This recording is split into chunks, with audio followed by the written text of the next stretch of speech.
रच राखा, को करि तरक बड़ा वैसाखा। सिया राम जय जय राम। जय श्री राम जी की भक्तों, जय श्री कृष्ण जी की भक्तों, मेरे प्यारे भक्तों, ईश्वर आप सभी का जीवन आनंदमय, मंगलमय, भक्तिमय तथा धर्म के मार्ग पर अग्रसर करें, ऐसी मेरी श्री भगवान जी से प्रार्थना है।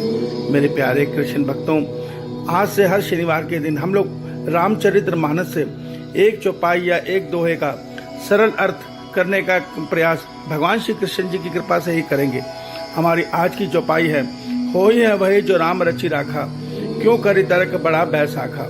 मेरे प्यारे भक्तों, यह रामायण में बालकांड का प्रसंग उस समय का है जब भगवान शंकर जी माँ सती जी को समझाने का प्रयास करते हैं कि सती, श्री राम कोई साधारण राजा नहीं है, वो परब्रह्म परमात्मा है और सृष्टि में अवतरित हुए हैं।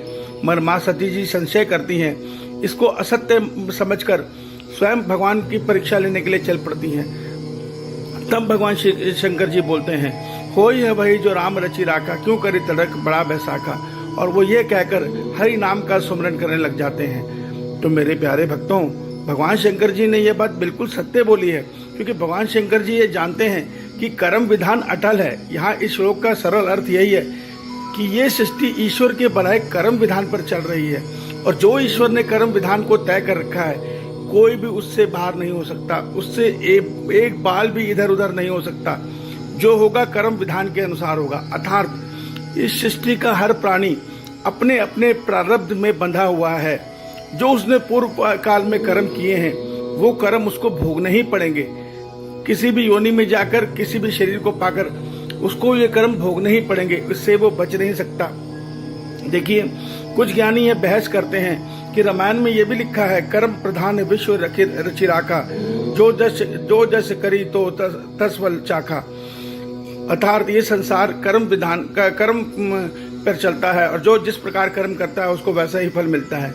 दोनों ही बातें सही हैं, मगर यहाँ पे एक सत्य समझ लीजिए, जो इसका अर्थ ये लगाते हैं कि भाग्य गलत है, केवल कर्म से ही संसार चल रहा है, ये गलत है।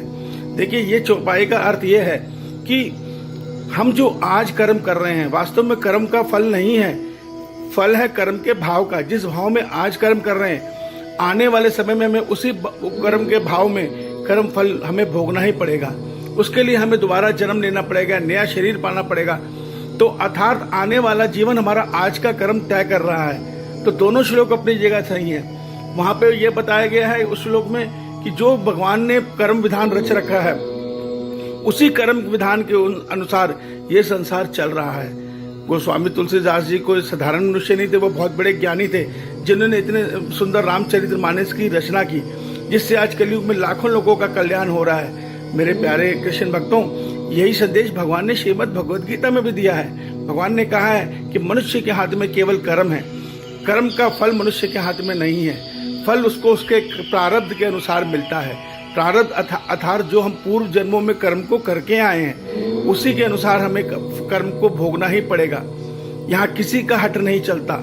स्वयं ईश्वर आते हैं तो वो भी कर्म विधान में अपने आप को ढालते हैं। अर्थात श्री राम जी ने बाली को छुप के मारा, तो उन्होंने श्री कृष्ण जी स्वरूप में उसी बाली को बहेलिया का जन्म देके उस बहेले से तीर खा के उस ऋण को उतारा। तो जो हम ये कर रहे हैं, आज हम पशु पक्षियों को मार के काट के खा रहे हैं, आने वाले जन्मों में हम पशु पक्षी बनेंगे और वो इंसान बनेंगे, वो हमें काट के खाएंगे। क्योंकि ये सृष्टि चक्र है, ये तो घूम रहा है, ये घूमता ही रहेगा। देखिए, भगवान ने गीता में एक बहुत बड़ा रहस्य बताया है कि इस संसार में दो प्रकार के मनुष्य हैं, एक आसुरी प्रवृत्ति के, एक दैवीय प्रकृति के। जो मनुष्य निज स्वार्थ के लिए जीवन जीते हैं, जो मनुष्य निज शरीर और परिवार के सुख के लिए जीवन जीते हैं, उनको संसार से कोई लेना देना नहीं है। ऐसे मनुष्य आसुरी प्रवृत्ति के मनुष्य हैं, और वो सदैव पतन के मार्ग पर अग्रसर है। अर्थात वो जन्म दर जन्म नीचे गिरते हुए, अर्थात उनमें 5 विकार बढ़ते चले जाते हैं, और वो अपने कर्मों के कर्मफल बंधन में बंधे हुए हर जन्म में नया शरीर पाके उन कर्मों को फलों को भोगते हैं और लाख 84 चक्र में भ्रमण करते रहते हैं। दूसरे मनुष्य होते हैं जो दैवीय प्रकृति के हैं, वो क्षमा भावना में जीवन जीते हैं, वो संसार को में अपना केवल एक ही भावना रखते हैं कि मुझे निज हित नहीं, मुझे संसार हित और प्राणी मात्र के हित में जीवन जीना है, उनको फल इच्छा नहीं होती, ऐसे मनुष्यों को भगवान ने दैवीय प्रकृति के बोला है और वो सदैव ऊपर की सीढ़ी चढ़ रहे हैं, अर्थात वो ईश्वर के नजदीक जा रहे हैं। तो मेरे प्यारे कृष्ण भक्तों, एक सत्य को समझ लो कि ये संसार कर्म विधान पर चल रहा है, वो कर्म विधान जो ईश्वर ने तय कर रखा है। प्रकृति उसमें तनिक भी फर्क नहीं कर सकती। जो जिसके भाग्य में लिखा है वो कितना ही प्रयास कर ले, उसको वो भोगना ही पड़ेगा, उससे वो बच नहीं सकता। आज हमें पंडित उपाय बता देते हैं। अरे अगर पंडित, क्या राम जी के काल में पंडित कम थे?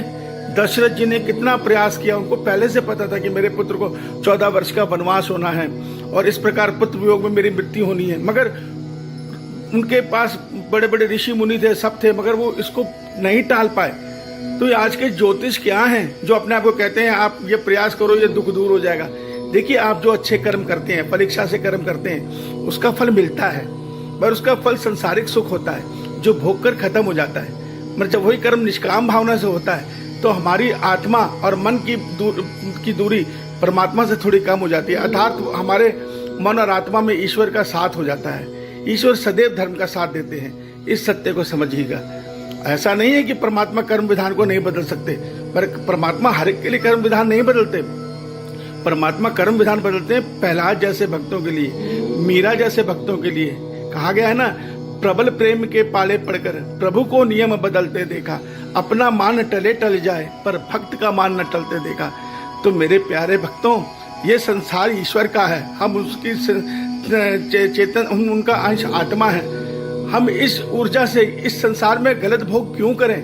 हम इस ऊर्जा से, इस परमात्मा की शक्ति से संसार का भला करें और इस मन से ईश्वर का सुमरन करें और शरीर से कर्तव्य कर्म करें। यही संदेश गीता का है, यही संदेश रामचरित्र मानस का है। आज हम सनातन धर्म में इनसे दूर होकर सृष्टि में पाप बढ़ा रहे हैं, अपने भारतवर्ष में सनातन धर्म को घटा रहे हैं। हमारे धर्म को कोई अन्य नहीं, स्वयं हम घटा रहे हैं। इस सत्य को समझ लीजिए मेरे प्यारे भक्तों, इस सत्य को समझ लीजिए। हमारा ये चैनल बनाने का प्रयास यही है कि आप सब दोबारा सनातन धर्म के नियमों को जानें, समझें। मगर बड़े दुख की बात है कि पूरे दिन में मेरे हर वीडियो को 40, 50, 60 लाखों से ज्यादा लोग नहीं देखते।